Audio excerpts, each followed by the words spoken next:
bahwa provinsi-provinsi yang tidak disesuaikan undang-undang pendiriannya itu tidak sah dan tidak masuk di dalam wilayah negara kesatuan Republik Indonesia yang berdasarkan Undang-Undang Dasar 1945.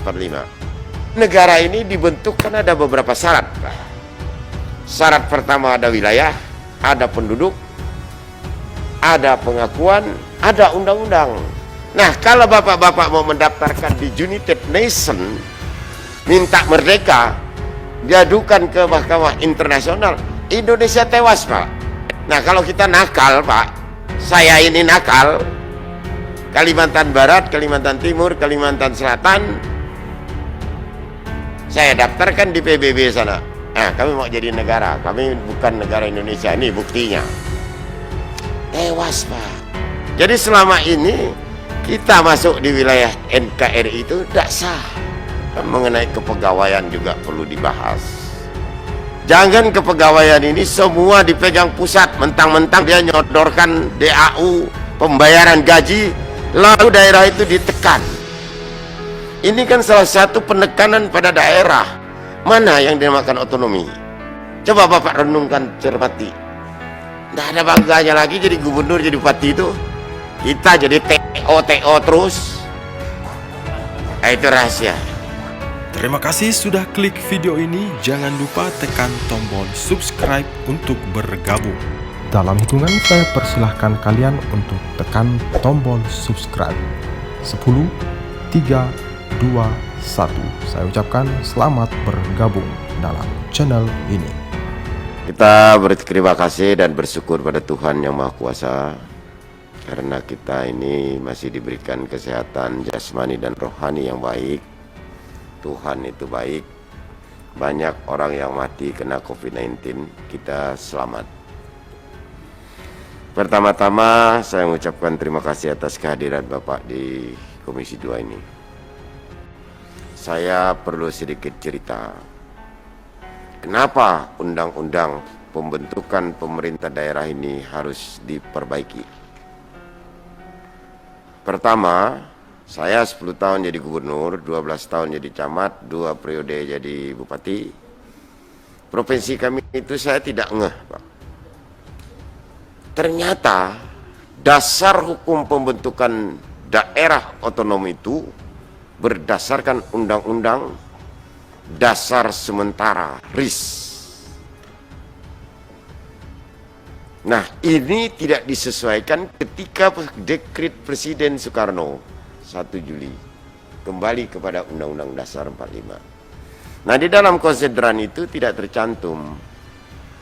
Nah, oleh karena itu sebenarnya ini kewenangan Kementerian Dalam Negeri untuk menyempurnakannya. Tetapi setelah saya masuk di Komisi 2 berdiskusi dengan teman-teman bahwa provinsi-provinsi yang tidak disesuaikan undang-undang pendiriannya itu tidak sah dan tidak masuk di dalam wilayah negara kesatuan Republik Indonesia yang berdasarkan Undang-Undang Dasar 1945. Ini persoalannya. Nah, oleh karena itu perlu penyesuaian, perlu perbaikan. Jadi perbaikan ini tidak merubah yang lain, Pak. Yang dirubah adalah dasar hukum pembentukannya. Dasar hukum negara kita adalah Undang-Undang Dasar 1945. Nah, oleh karena itu kami berdiskusi dengan teman-teman di Komisi 2, segera diproses. Akhirnya kita yang ngambil inisiatif. Seyogianya ini adalah Menteri Dalam Negeri, Presiden. Kalau dia tidak mau wilayahnya lepas. Negara ini dibentuk kan ada beberapa syarat. Syarat pertama ada wilayah, ada penduduk, ada pengakuan, ada undang-undang. Nah, kita menggunakan Undang-Undang Dasar 1945. Nah, sementara ini tidak disesuaikan dengan Undang-Undang Nomor 18, tidak disesuaikan dengan Undang-Undang Nomor 5 tahun 74, tidak disesuaikan dengan Undang-Undang Nomor 22, tidak lagi disesuaikan dengan Undang-Undang tentang pemerintah daerah yang terbaru ini. Nah, kalau bapak-bapak mau mendaftarkan di United Nations, minta merdeka, diadukan ke Mahkamah Internasional, Indonesia tewas, Pak. Jadi begitu pentingnya saya menganggap perubahan perbaikan undang-undang ini. Nah, kalau kita nakal, Pak, saya ini nakal, Kalimantan Barat, Kalimantan Timur, Kalimantan Selatan, saya daftarkan di PBB sana. Nah, kami mau jadi negara, kami bukan negara Indonesia, ini buktinya. Tewas, Pak.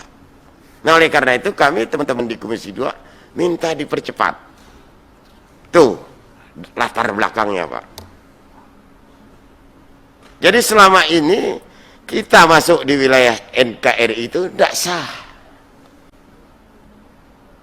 Saya juga berapa tahun tinggal di Kalimantan Barat, ngurus negara di Kalimantan Barat tuh 49 tahun, enggak ngeh, Pak. Jadi memperingati hari ulang tahun. 3 provinsi gabung jadi satu, Pak. Nah, oleh karena itu kami teman-teman mengajak kita mengevaluasi kabupaten kota dan provinsi sesuai tidak undang-undangnya. Karena itu harus cepat disesuaikan. Ini tidak disesuaikan. Pak Harto 32 tahun. Ya, Pak Habibie, Pak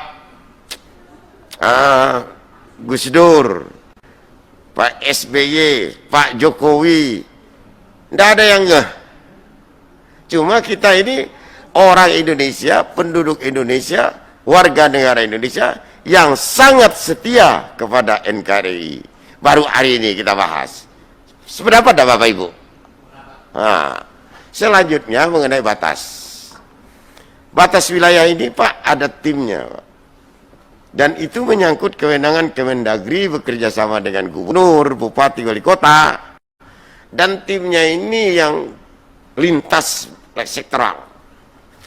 Nah, ini selalu dikatakan tidak ada biaya, tidak ada biaya. Padahal hal-hal seperti inilah penting diselesaikan. Karena ini menyangkut sumber konflik. Sumber konflik, Pak. Kenapa? Kadang-kadang masyarakat kita kan tidak mau dia masuk wilayah ini. Oh, kami bukan, apalagi wilayah adat. Kami beda, di sana adat kami punya. Di sana wilayah pertanian kami. Kalau kami Dayak itu namanya Palayak, Pak. Jadi wilayah hukum administratif dengan wilayah adat itu beda sekali. Nah, oleh karena itu pemerintah tidak mengatur masalah adat.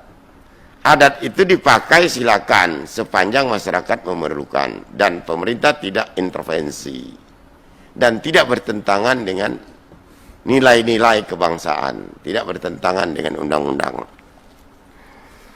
Lalu mengenai rincian-rincian tugas, kewenangan, urusan wajib, urusan pilihan, itu nanti disesuaikan dengan undang-undang pemerintah daerah, Pak, yang terbaru.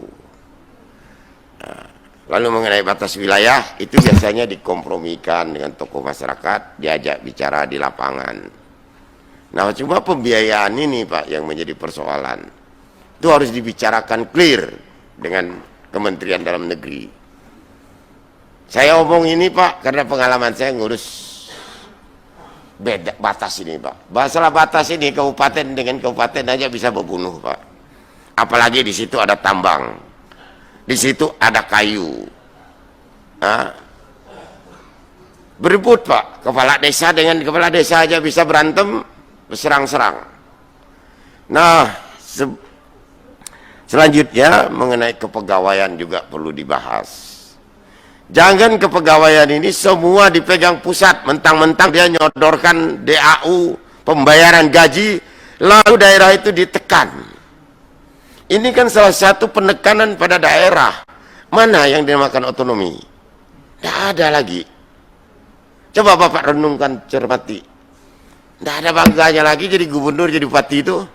Kita jadi TO terus.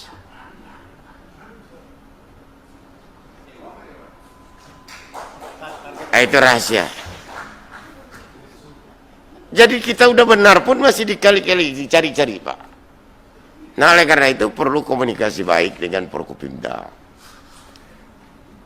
Nah, oleh karena itu Bapak Ibu, Pak Gubernur yang kami hormati, ya memang kita perlu ekstra hati-hati dan prinsip utama adalah undang-undang ini segera perbaiki.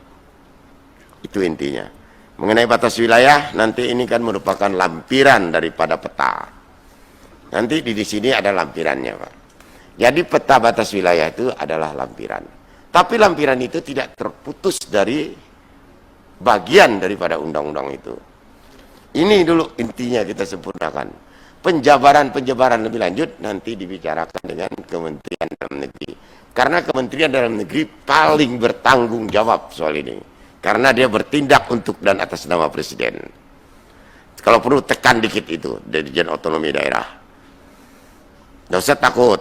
Kalau mau sharing biaya, kita harus jelas, minta surat untuk penataan wilayah, Pak. Karena di situ terlibat banyak instansi, termasuk tentara.